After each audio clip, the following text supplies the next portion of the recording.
this is Esther with Discover Your Origins. This is a Research for You video where I am working on a research suggestion that was submitted by a viewer. And the topic has been William Fuller. I've been covering him in a few videos now. I think we'll only do a couple more videos on William Fuller before I move on. But we're going to focus on William Fuller today and see if we can't come up with some other research strategies to find more information about William Fuller. In a prior video, I had suggested creating a timeline of all of the events and records that we had on his profile here and actually put it into a timeline. So here's my timeline for William Fuller, and it's super simple. You can, of course, add source citations, which would be a good idea. You could add the URL links to the actual documents on Family Search or Ancestry or wherever you got them. That's up to you. I just kept this super simple for me, and while I was doing it, I noticed a few things that maybe could offer some suggestions of where we could do some research. The submitter for this research question said that they could not find William Fuller in the 1850 census and also in later census records. And the later census records probably have a reason, but the 1851, he should be in there somewhere, hopefully. And so we're going to look and see if we can't figure out where he is. And one thing that I noticed going through this timeline, he's in the District of Columbia, supposedly with the birth of his daughter, Susan Black Fuller, who still needs a bit of verification if possible. But then in 1847, the birth of his son, he's in Richmond County, which is Staten Island in New York. And then William Fuller is buying land in Richmond County in 1849. In 1850, there's a land assessment, some more land records. So he should be in New York. He should be in Staten Island. And the census would have been recorded, I think, June 1st of 1850. So it's unlikely that he would be somewhere else, it seems like, because his son, Aspinwall, was born in 1851 in Richmond County. Now, they're in a few different communities there, and whether the family was actually living in all those different communities, or William, because of his occupation, was recording those events in those areas, I don't know. But clearly he's in New York, in Richmond County or Staten Island, and we could probably map each of these little towns to see how close they are to each other. So we need to see if we can find the Fuller family in 1850 in Staten Island. That seems to be where they are. So let's see if we can do that. I'm going to jump back over to William Fuller's profile on Family Search, and we're going to take a look at the family and see who should be there in the family in 1850. So William should be there with his wife Susan, and then 3 children, I think. So Susan, the daughter, William Lee, a son, and Howard, a son. He was born in 1849. And they were born in Richmond County, the 2 boys. And then the daughter, she wasn't born supposedly in Richmond County. It was Washington, D.C., but she would have been living with the family. So with that background, let's see if we can't find the Fuller family in 1850. Now, if we can't find William Fuller in 1850, we can also search on the wife's name, Susan Fuller, and the 3 children, William, Howard, and Susan, the daughter. So we're going to try that. So let's go to the records. So we'll just open this in a new tab. All right, and we're going to go down here to find collection, and we'll do the 1850 United States Census. Here it is right here.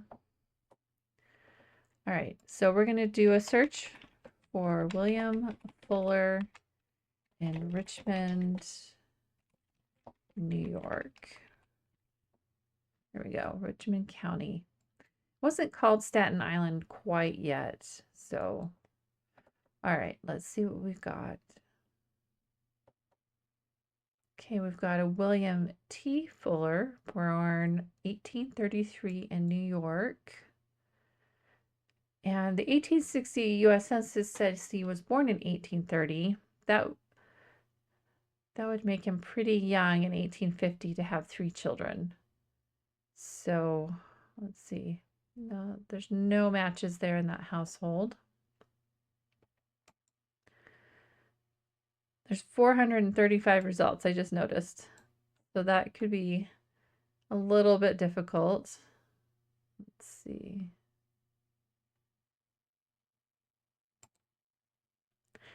And based off of the 1860 census, he was born in New York. So let's see if we can't filter this a little bit more. Let's see, birthplace, we'll do New York. And just scrolling through here, and you can look at each one.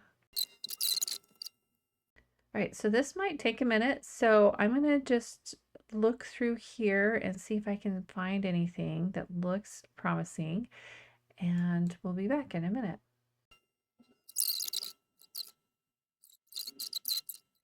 Let's try looking for Howard Fuller.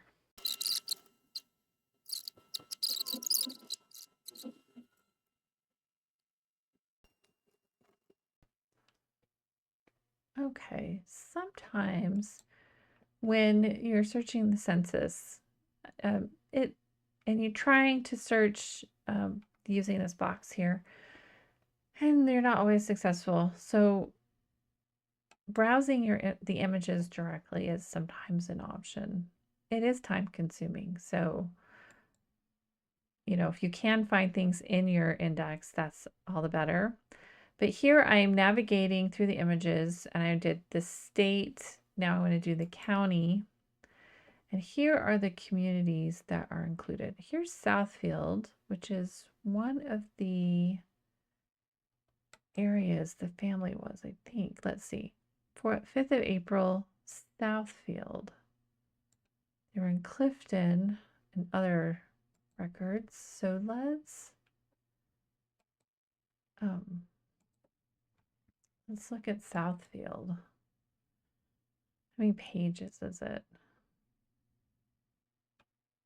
Okay, there's 63 pages. And we'll zoom in here. It looks like it's a little bit difficult to read.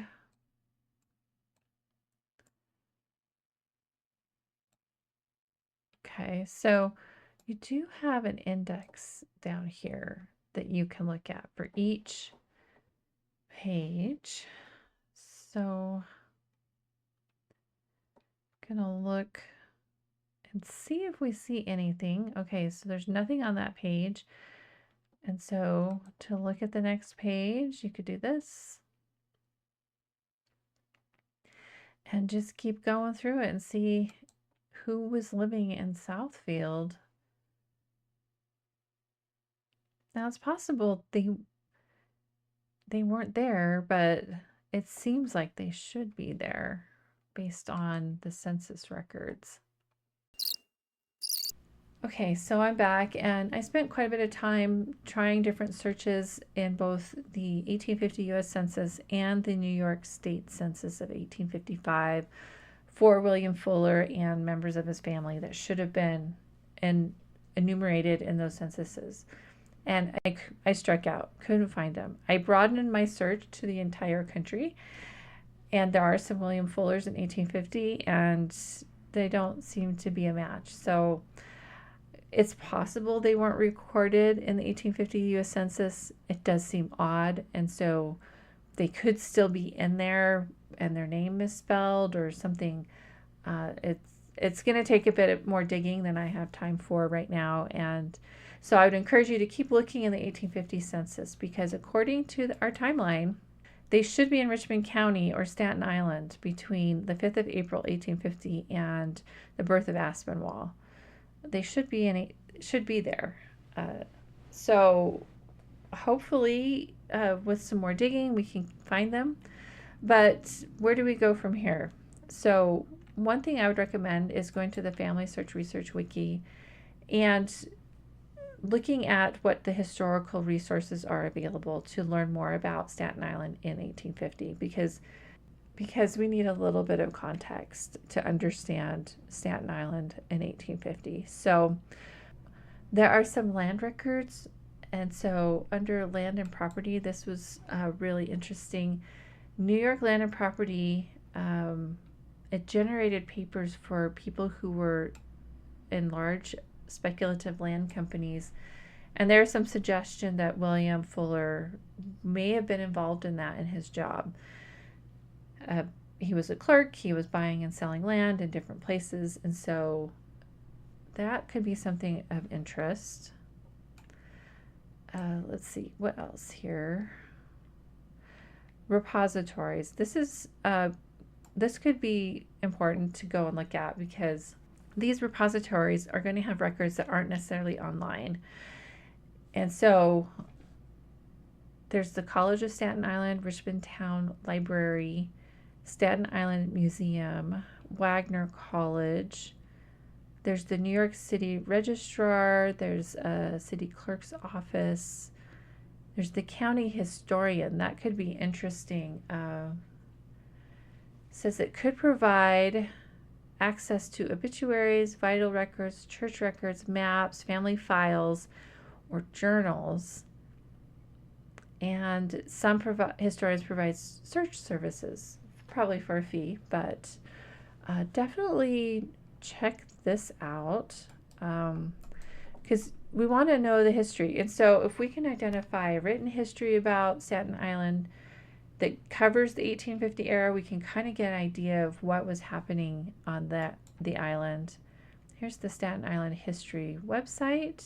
They have a publication, resources. Let's just take a quick look. Okay, we got Historical Society. Okay. Well, it looks like there's quite a few things here. So, this kind of research where we're really puzzling out and trying to figure this out. Where was the family in 1850? Was William Fuller born in 1810? These big questions. This is where we need to come and look at some other sources and get some context. So definitely look at that and some of these other resources. If one of these libraries has a book on Staten Island history, you could also look in the Family Search books catalog to see if there's anything there. And you may be able to go to the Family Search Library in Salt Lake City and look a little bit further, but get that context so we can understand what was happening in 1850. Let's see, what else? Is there anything else here that we could look at?